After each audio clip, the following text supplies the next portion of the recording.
Hi everyone, I am Aruneen, currently working in Ministry of Mines। आज हम लोग अपने सीरीज़ को कंटिन्यू कर रहे हैं जो मिनिस्ट्री ऑफ माइंस की जॉब प्रोफाइल के बारे में बता रहा था मैं। उसका ये थर्ड पार्ट है।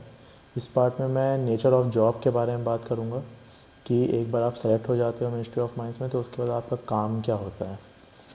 तो सबसे पहले तो मैं अलग अलग डेजिग्नेशन बता देता हूँ, जैसे कि नीचे एलडीसी है, फिर यूडीसी है, फिर असिस्टेंट है, फिर उसके ऊपर एओ है, एडमिनिस्ट्रेटिव ऑफिसर, उसके ऊपर फिर एडी है, असिस्टेंट डायरेक्टर, फिर डीडी है, डेप्यूटी डायरेक्टर, फिर जेडी है, जॉइंट डायरेक्टर, फिर डायरेक्टर है, फिर डीडीजी है, डेप्यूटी डायरेक्टर जनरल, फिर एडीजी है, एडिशनल डायरेक्टर जनरल, और उसके बाद डीजी है, डायरेक्टर जनरल। डायरेक्टर जनरल एक ही हैं, वो कोलकाता में सेंट्रल हेडक्वार्टर में रहते हैं। एडीजी जो हैं वो सारे रीजनल हेडक्वार्टर में एक एक हैं। डीडीजी जो हैं वो सारे स्टेट यूनिट में एक एक हैं।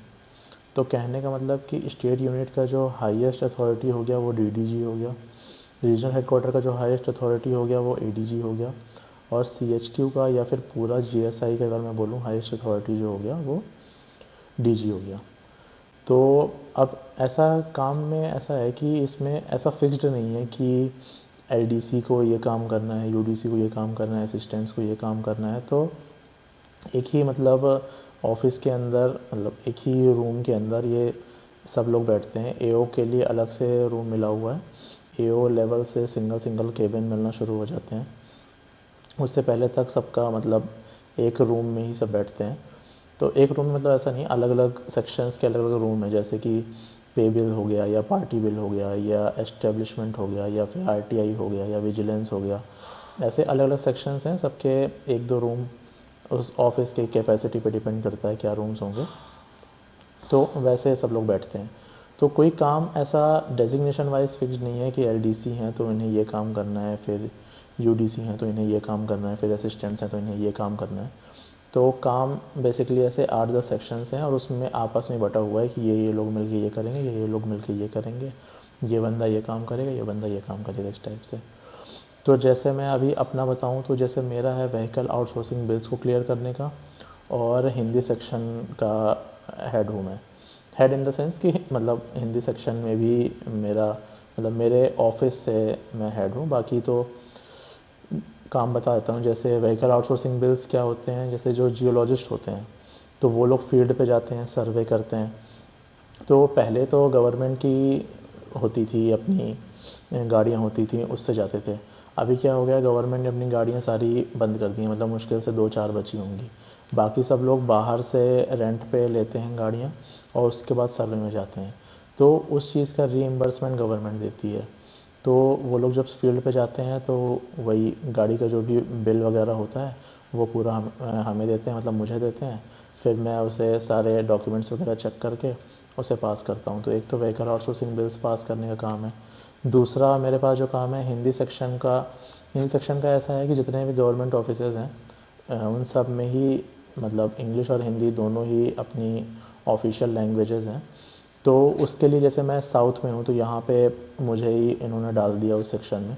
मुझे और मेरे साथ जैसे और भी जो नॉर्थ के बंदे आए थे तो उन्हें ही डाल दिया है कि उसको हिंदी लैंग्वेज को इम्प्रूव करने के लिए। जैसे अभी हमारे ऑफिस में जो काम हो रहा है वो सबका सब इंग्लिश में हो रहा है।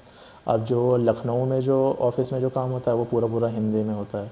उसके अलावा कुछ कुछ जगह हैं जहाँ पे इंग्लिश हिंदी दोनों में होता है।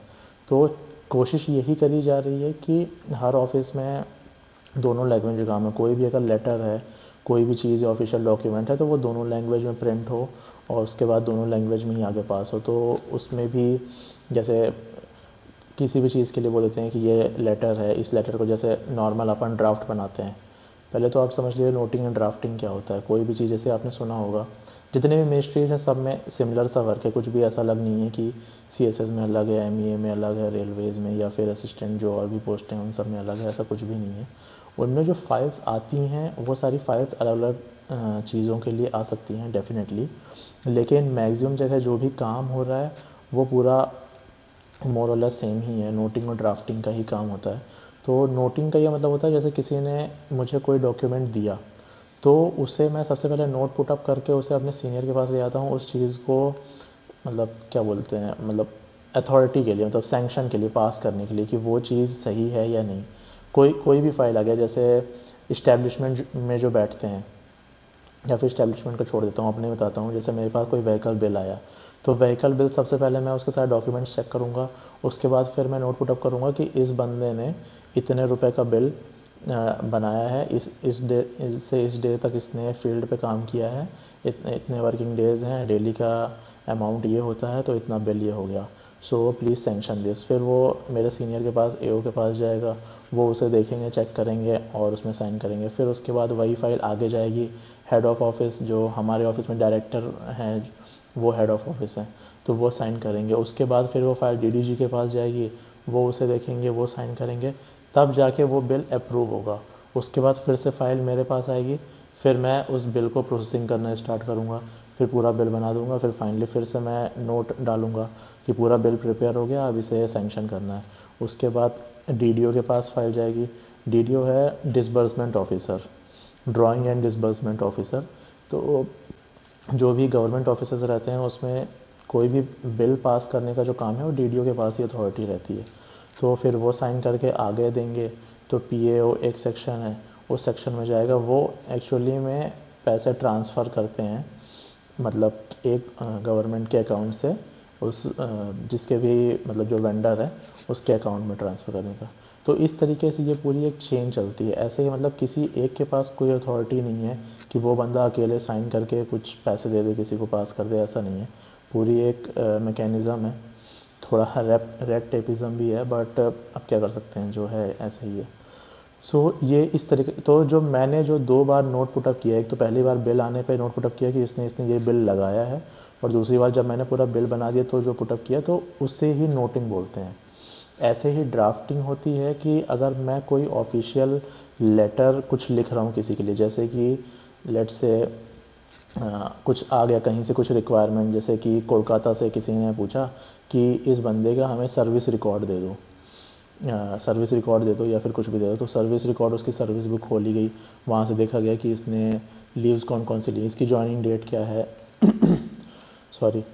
तो ये सब चीज़ें, जो भी उसका रिकॉर्ड है कि उसका प्रमोशन कौन कौन सी डेट को हुआ, किस डेट में कौन सा प्रमोशन हुआ, तो ऐसा पूरा सर्विस रिकॉर्ड बना के उसके बाद जो आगे देते हैं।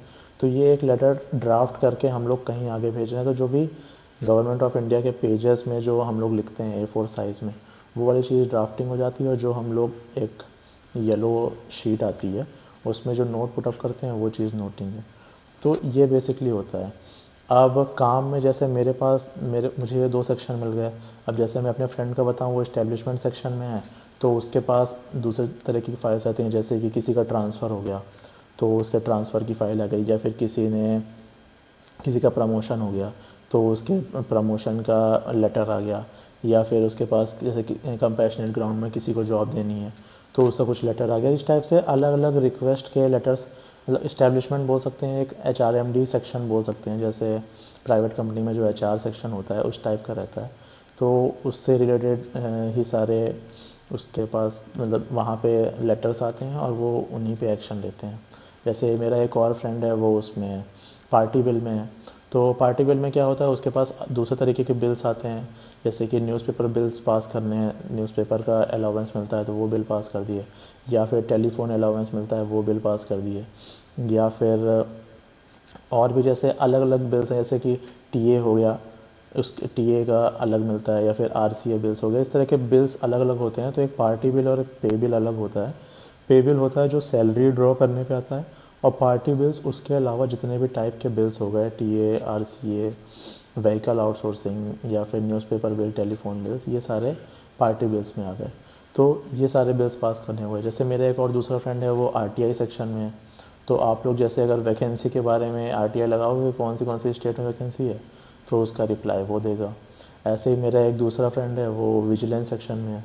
तो विजिलेंस का काम आपको पता ही है कि कोई भी किसी के ऊपर भी कुछ अगर एलिगेशन लगता है, किसी भी चीज़ का लग सकता है, कि मिसबिहेवियर का लग सकता है, या फिर हैरेसमेंट का लग सकता है, या फिर करप्शन का लग सकता है, या एन नंबर ऑफ थिंग्स हैं।